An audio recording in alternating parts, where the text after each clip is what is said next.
स्वातंत्र्य, न्याय, समता, बंधुता यासाठी जगभरामध्ये ज्या ज्या महान महिला आणि महामानवांनी आपल्या प्राणांची आहुती दिली आणि आपले संपूर्ण आयुष्य ज्यासाठी खर्च केले त्या सर्व महान महिला आणि महामानवांना सर्वप्रथम विनम्र अभिवादन करतो मी। या ठिकाणी महाराष्ट्र अंधश्रद्धा निर्मूलन समितीच्या वतीने हा जो कार्यक्रम घेतलेला आहे की तरुणांमध्ये आणि सुशिक्षितांमध्ये वाढती अंधश्रद्धा, त्या संदर्भात मी बडीशेप कोफ्ता म्हणून मला बोलवलं। म्हणजे मुख्य जेवण तर झालेलं आहे विशाल लोटेने, मी आता त्यात बडीशेप टाकण्याचं काम करतोय। आता कसं आहे की आपल्या तिथे हिंदू धर्मामधील अंधश्रद्धा रूढी परंपरांवर बोलले की मुसलमानांवर का बोलत नाही बाबा, लगेच ऍसिडिटी चालू होते लोकांची, नाही का? त्याच्यावर पण बोललं पाहिजे खरं, त्यामुळे मला बोलवलं असं अशी मी अपेक्षा व्यक्त करतो आणि त्याच विषयावर बोलणं जास्त म्हणजे योग्य राहील असं मला वाटतं। की सध्या काळामध्ये काय झालेलं आहे की सगळ्यात पहिल्यांदा तर सुशिक्षितांमधली जी अंधश्रद्धा आहे, आज इथे पण जे बसले तर बऱ्याच जणांची केस पिकलेली आहेत, काही जणांची केस उडालेली पण आहे, ठीक आहे। मुळात अशा लोकांनी जे आहे ते धर्माची पताका घेऊन चाललं पाहिजे, तर ती लोक पुरोगामी विचारधारा घेऊन चाललेली आहेत आणि जी काळ्या केसांची पोरं आहेत ते धर्म म्हणून बोंबा मारायला लागले। तर असं जे काही हा योग जो आहे हा 2026 मध्ये आपल्यासारख्या माणसांना पाहायला मिळतोय, हे खरंच आश्चर्याची बाब आहे। आधी पुरोगामी लोकांना समाजामध्ये खूप प्रतिष्ठा असायची, म्हणजे हा सुधारणावादी आहे, धर्मामधील रूढी परंपरांच्या विरोधामध्ये बोलतोय, त्याला एक मान सन्मान समाजामध्ये असायचा आणि लोकांना तो माणूस खूप फॉरवर्ड आहे, प्रोग्रेसिव्ह आहे असं वाटायचं, आनंद वाटायचा नाही का लोकांना त्याचा अभिमान पण वाटायचा की आम्ही खूप फॉरवर्ड आहोत, काही काही गोष्टींना आम्ही नाकारतोय। तर आता असं झालंय की जे जास्त धर्मांध आहेत त्यांना जास्त सन्मान मिळायला लागलाय आणि ते धर्मरक्षक म्हणून निर्मूल आले, त्यांच्या अंगावर शाली वगैरे पाडायला लागले।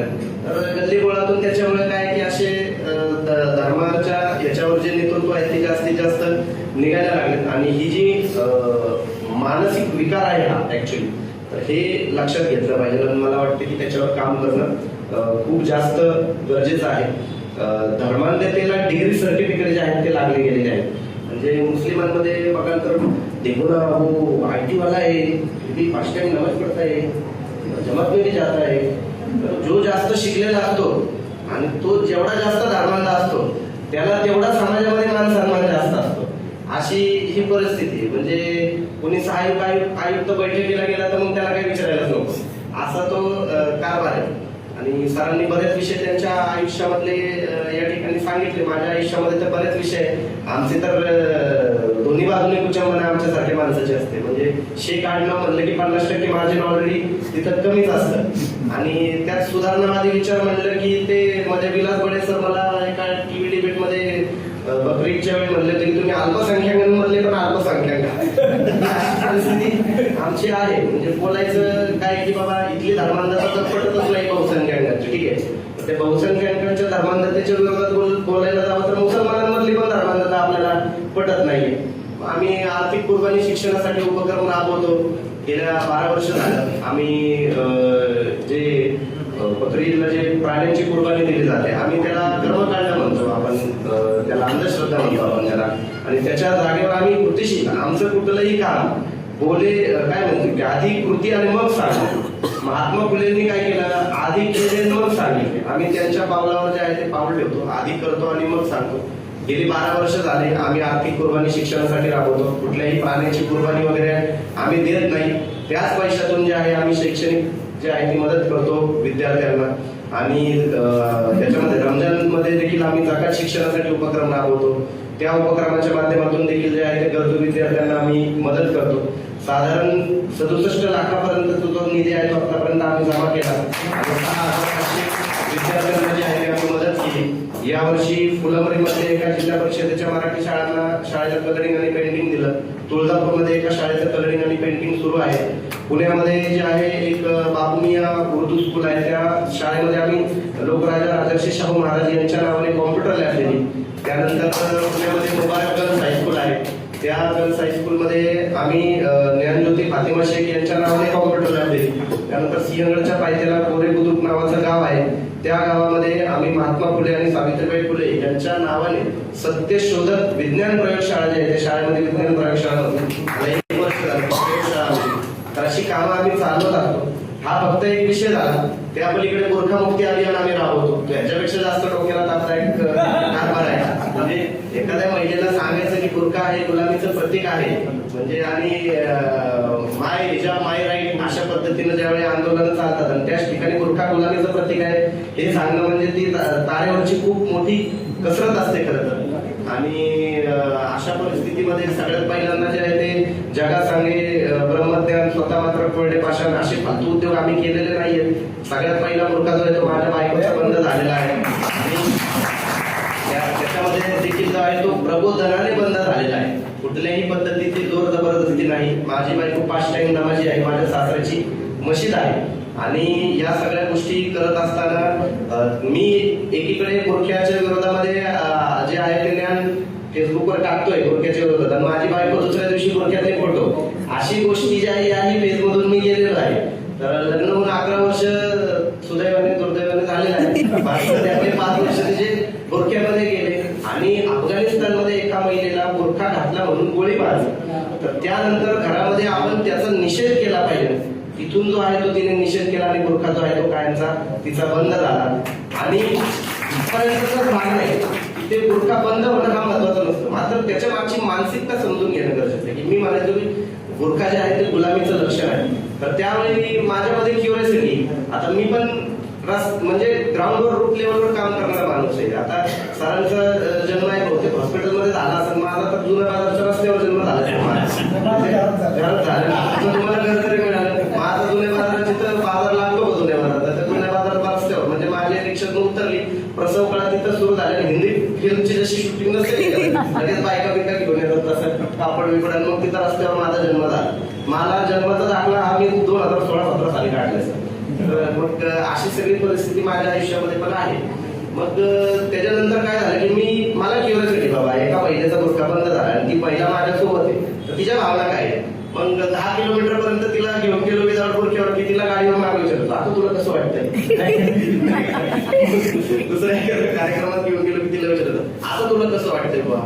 आणि एकदा काय झालं की याच्यामध्ये पुण्यातल्या कॅम्पमध्ये मदिना हॉटेलमध्ये आम्ही गेलो आणि तिथे जनरली मुस्लिम लोक जास्त येतात आणि रमजानचा महिना होता. आम्ही गेलो होतो 2 जण आणि तिथे सगळे वरती जे येतात ते फॅमिलीची लोक येतात आणि त्या ठिकाणी मग आम्ही बसलो आणि सगळ्या महिला बुरख्यामध्ये आणि तिचा एकटीचा बुरखा आहे. मग मी तिला विचारलं, आता तुला कसं वाटतं. मग ती मला म्हणते की मला पण तुम्हाला जसं वाटतं तसंच वाटतं, गुलामीचं प्रतीक नाही का. ह्या लेवलपर्यंत जे आहे ते नेणं महिलांना ते खूप जास्त गरजेचं आहे. आणि आपल्या माध्यमातून सर आतापर्यंत 100 पेक्षा जास्त महिलांचे बुरखे बंद झाले. अमित दाभोळकर सरांना देखील माझं नाव घेताना मला अभिमान वाटतो. बऱ्याच ठिकाणी ते डायरेक्ट पैगंबर शेख हे नाव घेतात आणि याचा मला आनंद वाटतो की तुम्ही एखाद्या ठिकाणी जाऊन जर बोलला तर तुम्ही हे मुसलमानांमध्ये सांगा, तर शांत बस मुसलमानांमध्ये पैगंबर शेख सांगतो आणि आमच्याकडे हा माणूस आहे, आम्ही सांगू शकतो. कितीतरी वेळा अमित दाभोळकर सरांचे आता 1 महिन्यापूर्वी पॉडकास्ट झालं, ते पॉडकास्ट मी बघितलं. मला आनंद झाला की मी ह्यांची निदान बघा यांना एक सहारा नाही का कुणीतरी हे सांगणार बाबा. ते म्हणले की बरीच अशी कामं असतात जी करताना आपल्याला असं वाटतं की बोलताना खूप काहीतरी कठीण आहे, पण काही लोक ती सहजपणे करतात. म्हणजे आमचा पैगंबर शेख आहे म्हणजे पुण्यामध्ये, बघा म्हणलं तो कामं कशी करतो. म्हणजे की आम्हाला मुस्लिमांमध्ये बोलताना कधी कधी वाटतं थोडंसं म्हणजे विचकल्यासारखं, पण तो सहजपणे त्या गोष्टी बोलून जातो. तर मला असं म्हणायचं की पैगंबर शेख हे नाव तुम्ही निदान भांडवल म्हणून तरी वापरा बाबा. प्रत्येक ठिकाणी हा आमच्याकडे आहे सांगणारा जो आहे प्रत्येक गोष्ट, कुठलीही गोष्ट आपण बोललो नाही अशातला भाग नाही. पुराणातल्या आयाती ज्या आहेत बऱ्याचशा त्या कालबाह्य आहेत, ज्याचा या काळाशी संबंध नाही. हे सप्रमाण आपण पैगंबर मोहम्मद साहेब यांचा आदर ठेवून आदर्श बाळगून आपण सप्रमाण सिद्ध करून दाखवलेलं आहे. त्याच्या बाबतीत देखील आपल्याला कोणी चॅलेंज करत नाही की तुम्ही पैगंबर मोहम्मद साहेबांच्या जर मार्गावर चालताय तर पैगंबर मोहम्मद साहेबांचा मार्ग हा सुधारणावादी आहे, तो कधीही मागासलेला असू शकत नाही. मागासलेले विचार मनामध्ये घेऊन पैगंबर मोहम्मद साहेबांचं जर नाव तुम्ही घेत असाल तर याच्या एवढा मूर्खपणा जगामध्ये दुसरा कुठलाही नसतो. पैगंबर साहेबांनी 1400 वर्षापूर्वी अरब मधल्या ज्या काही रूढी परंपरा होत्या त्या काळातल्या त्या रूढी परंपरांना मोडून तो आहे तो नवीन पुरोगामी जो विचार आहे तो त्या ठिकाणी मांडला. यातलं एक छोटंसं उदाहरण मला द्यायचं आहे फक्त की ज्या गावात जे आपण पाहतो की मक्काला अरबला लोक जातात आणि त्याला प्रदक्षिणा घालतात, त्याचं उत्तर ते दाखवतात बरेच जण. तर त्या काबागृहाला जे आहे त्या काळामध्ये नग्न अवस्थेमध्ये प्रदक्षिणा लोक तिथले घालतात आणि त्यांना ते खूप काहीतरी पुण्याचं काम असं वाटायचं. कित्येक मावलांना ह्या गोष्टी देखील माहित नाही. मी 9 वेळा कुराण वाचलंय आणि मी मराठीतून वाचलंय, याचा मला जास्त आनंद आहे. आणि ते मराठीतून कुराण करण्यासाठी सगळ्यात पहिल्यांदा 25,000 रुपये अनुदान ते राजर्षी शाहू महाराजांनी दिलं होतं. जास्त आनंद मला वाटतो. ही जी परंपरा आहे ती परंपरा आम्ही पुढे चालवण्याचा प्रयत्न करतो. कुराण वाचत असताना सगळ्यात पहिल्यांदा पैगंबर मोहम्मद साहेबांचं चरित्र वाचलं पाहिजे. त्या चरित्रांमधून पैगंबर मोहम्मद साहेबांच्या जन्माच्या आधी अरबमध्ये काय रूढी परंपरा होत्या आणि त्यातल्या कुठल्या रूढी परंपरा पैगंबर साहेबांनी मोडून काढल्या हे त्यांच्या चरित्रातून समजलं. मी ह्याच्यामध्ये काय गांधी भवनमध्ये माझं भाषण झालं होतं. मी म्हणलं की तुम्ही पैगंबर साहेबांना नबी म्हणा, तुम्ही त्यांना मेसेंजर ऑफ गॉड म्हणा, रसूल म्हणा, मात्र सगळ्यात पहिल्यांदा जर तुम्हाला काही त्यांना म्हणायचं असेल तर ते रिफॉर्मिस्ट म्हणावं लागेल हे लक्षात घ्या. आणि जर तुम्ही त्यांना रिफॉर्मिस्टच्या लेवलवर आणलं तर तुम्हाला कळेल की त्यांनी काय रिफॉर्म केला नाही. तर त्या ठिकाणी ते प्रदक्षिणा घालायचे नग्न अवस्थेमध्ये. मग पुराणामध्ये आयत आली की ही जी काही तुम्ही गोष्ट करताय हे तुम्हालाही सांगितलेलं नाही, तुमच्या पूर्वजांना देखील सांगितलेलं नाही. कुराणात एवढंच लिहिलं बरं कसं, हे जे तुम्ही करताय हे तुम्हालाही सांगितलं नाही, तुमच्या पूर्वजांना देखील सांगितलं नाही. हा स्पष्टपणे व्याभिचार आणि अश्लीलता आहे. आणि त्याच्या ज्यावेळेस डिस्क्रिप्शन मध्ये आपण जातो खोलामध्ये, त्यावेळी त्या आयतीचा अर्थ करतो. ती आयत कशासाठी लिहिलंय काय, एवढंच लिहिलंय. त्याच्यात काबा वगैरे याचा काही उल्लेख नाही कुराणामध्ये. मात्र ज्यावेळी संदर्भामध्ये तुम्ही जाता त्यावेळी करतात. पैगंबर साहेबांच्या काळात अनेक रूढी परंपरा होत्या. जर समजा मक्का मधला एखादा माणूस मदिनामध्ये गेला लांबच्या प्रवासाला, मदिनेवरून परत मक्काला आला तर तो दरवाजातून येत नव्हता, तो खिडकीतून यायचा. म्हणजे दरवाजातून येणं अशुभ कार्य मानलं जायचं त्यांचं लांबच्या प्रवासावरून आल्यानंतर. मग खिडकीत यायला जमत नाही तर खिडकीत तोडून यायचं खिडकीच्या आतमधनं. मग कुराणामध्ये त्याच्या संदर्भामध्ये आयत आलेली आहे की हे तुम्हाला कोणी सांगितलं की अशा पद्धतीने तुम्ही प्रवासातून आले तर तुम्ही दारातून येऊ नका, खिडकीतून या. तर अल्लाहने असे कुठलेही आदेश दिलेले नाही, तुम्ही दारातूनच या अशा पद्धतीने सांगितलेलं आहे. घटस्फोटित महिलांसोबत त्या काळामध्ये आरबमध्ये कोणी लग्न करत नव्हतं. मग पैगंबर साहेबांनी ती पण जी आहे ती प्रथा मोडून काढली आणि घटस्फोटित महिलेशी स्वतः लग्न केलं आणि ती प्रथा मोडून काढली पैगंबर साहेबांनी. त्याही पलीकडे जाऊन त्याच्यामध्ये नवरा आणि बायकोचं जर भांडण झालं तर नवरा म्हणायचा की तुझ्याशी संसार करतोय म्हणजे माझ्या आईची पाठ, म्हणजे मी माझ्या आईशी शारीरिक संबंध ठेवतोय, या लेवलपर्यंत बोलायची माणसं. नवरा बायको भांडणामध्ये शिवीगाळ करायची. मग शिवी देताना नवरा बायकोला असं बोलायचं आणि मग ते बोलल्यानंतर त्यांचा घटस्फोट व्हायचा. असं जर एखादा नवरा बाईला बोलला, आता इथे काय चाललंय, तलाक तलाक तलाक म्हणल्यानंतर तलाक होतो. तसंच अरबमध्ये एखादा नवरा ज्यावेळी बायकोला या पद्धतीनं शिवीगाळ करायचा त्यावेळी त्यांचा ऑटोमॅटिक घटस्फोट व्हायचा आणि घटस्फोट झालेल्या महिलेचे अरबमध्ये लग्न होत नव्हते. तर पैगंबर साहेबांनी याच्यावर तोडगा काय काढला की जो माणूस त्या महिलेला अशा पद्धतीनं बोलेल त्याला 50 चाबकाचे फटके, घटस्फोट होणार नाही पण शिक्षा मिळणार. तर या पद्धतीने पैगंबर साहेबांनी त्याच्यावर तोडगा काढला. तर अशा अनेक ज्या रूढी परंपरा अंधश्रद्धा आहे त्या मिटवण्याचं काम पैगंबर साहेबांनी केलं. आणि आज त्याच पैगंबर साहेबांचं नाव घेऊन आपण कुठेतरी प्राण्यांची कुर्बानी वगैरे देण्याचा जो काही उपक्रम राबवतोय किंवा काय ज्या गोष्टी करतोय, हा जो काही कर्मकांड करतोय, मला असं वाटतं की हे योग्य राहणार नाही. या काळामध्ये जर खरीच कुठली कुर्बानी द्यायची असेल तर ती कुर्बानी शिक्षणासाठी देणं खूप जास्त गरजेचं आहे. त्याही पलीकडे मोहरममध्ये आज आपण पाहतोय की काय लेवलचं राडे झालेले आहेत. मला त्या विषयावर देखील बोलणं खूप जास्त या मंचावरून गरजेचं वाटतं. फक्त 2 ते 3 मिनिटं ह्या विषयावर येईल, कारण बरेच जण म्हणतात की मोहरममध्ये काय काय झालं त्याच्यावर तुम्ही बोलत नाही, त्याला तुमचं समर्थन आहे. आमचं त्याला बिलकुल समर्थन नाही. मोहरमचा ज्या काही गोष्टी या ठिकाणी घडत आहेत, जे जुलूस निघत आहेत, ज्या ताजिया निघत आहेत आणि त्या ताजियांच्या समोर जे ढोलबिल वाजवत आहेत त्याचा आणि इस्लामचा काहीही संबंध नाही. इस्लामने कुठल्याही पद्धतीनं व्यक्तिपूजेचं कधीही समर्थन केलेलं नाही. इस्लामने कुठल्याही वास्तुपूजनाचं देखील कधीही समर्थन केलेलं नाही. इस्लाम एवढा पुरोगामी आहे. इस्लामच्या वेळेने जर चाललं तर अल्लाहसाठी एक अगरबत्ती देखील लावायची तुम्हाला इस्लामने सांगितलेलं नाही. फक्त अल्लाहची इबादत नमाजच्या माध्यमातून करायचं ते तुम्हाला सांगितलेलं आहे. त्या पलीकडे इस्लाम हा पूर्णपणे कर्मकांडमुक्त. जगामध्ये जर तुम्ही पाहाल की आजही मुस्लिम लोक जे आहेत ते बहुतांशी कर्मकांडमुक्त याच्याच मुळे आहेत. बरेच जण ते कर्माच्या संदर्भामध्ये मी एका मुलाखतीमध्ये सांगितलं होतं की ज्याला इस्लाम स्वीकारायचं किंवा बऱ्याच ठिकाणी आदानमध्ये सांगतात की ला इलाहा इल्लल्लाह मुहम्मदुर रसूलुल्लाह. ला इलाहा इल्लल्लाह म्हणजे काय की अल्लाह एक आहे, ईश्वर एक आहे, ठीक आहे. आणि मोहम्मद रसूलुल्लाह म्हणजे काय की पैगंबर मोहम्मद साहेब हे ईश्वराचे प्रेषित आहे, ठीक आहे. ईश्वर नाहीये हा पुरोगामी विचार. पैगंबर साहेबांना हे नव्हतं सांगायचं की ते ईश्वराचे प्रेषित आहे, ते ईश्वर नाहीये. त्यांना तुम्ही ईश्वर बनवू शकत नाही, त्यांना तुम्ही पूजू शकत नाही, त्यांच्या कबरीवर जाऊन हार देऊन तुम्ही घालू शकत नाही. याच्यासाठी पैगंबर साहेबांनी सांगितलंय की मोहम्मद रसूलुल्लाह, मोहम्मद जे आहे ते अल्लाह नाहीये. हा पुरोगामी विचार. आता हा पुरोगामी विचार ज्यावेळी पैगंबर मोहम्मद साहेब मांडतात, काबागृहातले 365 जे देवी देवता आहेत त्यांना नाकारतात ते, आणि ते म्हणतात की ईश्वर एक आहे. आता हा ईश्वर एक आहे असं सांगायला लागलं तर त्यांना म्हणतात की ते कट्टर आहे, ठीक आहे. आणि राष्ट्रसंत गाडगे महाराज 30 वर्ष वारीला जातात, वारीला जाऊन मंदिरामध्ये जात नाही, आणि चंद्रभागेचे ते म्हणतात की देव दगडात नाही, देव माणसात आहे, त्याला आपण पुरोगामी म्हणतो. राजाराम मोहन रॉय एकेश्वरवाद सांगतात, त्याला आपण पुरोगामी म्हणतो. जगाचा निर्मिका आहे एक धनी, त्याचे भयमनी धरा सर्व, असं महात्मा फुले म्हणतात, त्याला आपण पुरोगामी म्हणतो. आणि पैगंबर साहेब ईश्वर एक आहे म्हणतात तर त्याला आपण प्रतिगामी कसं काय म्हणतो? जो निरीश्वर आहे, जो निराकार आहे, निर्गुण आहे, याचा देखील विचार करायला पाहिजे. एक फक्त 2 विषय सांगतो. बरेच जण ते काफिर आणि जिहादचं जे आहे ते वावडं बरेच जण डोक्यामध्ये घेऊन बसत असतात. मात्र तत्पूर्वी मला हे सांगायचंय की मोहरममध्ये होणाऱ्या कुठल्याही कर्मकांडाला एक इस्लामिक आयडिओलॉजी मांडणारा माणूस कधीही समर्थन करणार नाही. मुस्लिमांच्या कोणीही अंगात पिंगात येत नसतं. कोणी अंगात पिंगात येताना दिसला आणि जर तुम्हाला तुमची क्षमता असेल तर त्याच्या कानाखाली सपशेल मारा, त्याच्या अंगात आलेलं लगेच जाईल. कारण की अशा अंगात पिंगात येण्याची आयडिओलॉजी इस्लाममध्ये कुठल्याही पद्धतीची नाहीये. कुराणामध्ये कोणीही सांगितलं नाही कोणाच्या अंगामध्ये येऊ शकतं. पैगंबर मोहम्मद साहेबांच्या कधी काय आलेलं नाही, तुमच्या अंगात कुठून येतात? दारुडे बिरुडे यांच्याच अंगामध्ये येतात. म्हणजे चांगली शरीर पण नाहीये. म्हणजे एवढ्या लोकांनी जी कामं केलेली आहेत त्यांना चांगली शरीर भेटणं अंगामध्ये येण्यासाठी.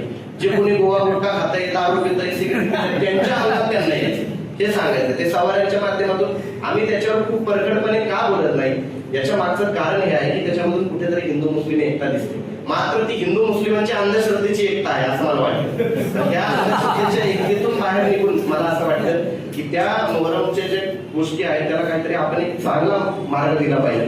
मोहरमच्या दिवशी ब्लड डोनेशन कॅम्प घ्या तुम्ही, शैक्षणिक काही कार्यक्रम घेतायत का ती घ्या तुम्ही, प्रबोधनाचे काही कार्यक्रम घेतायत का ती घ्या तुम्ही. तर या माध्यमातून ते केलं पाहिजे.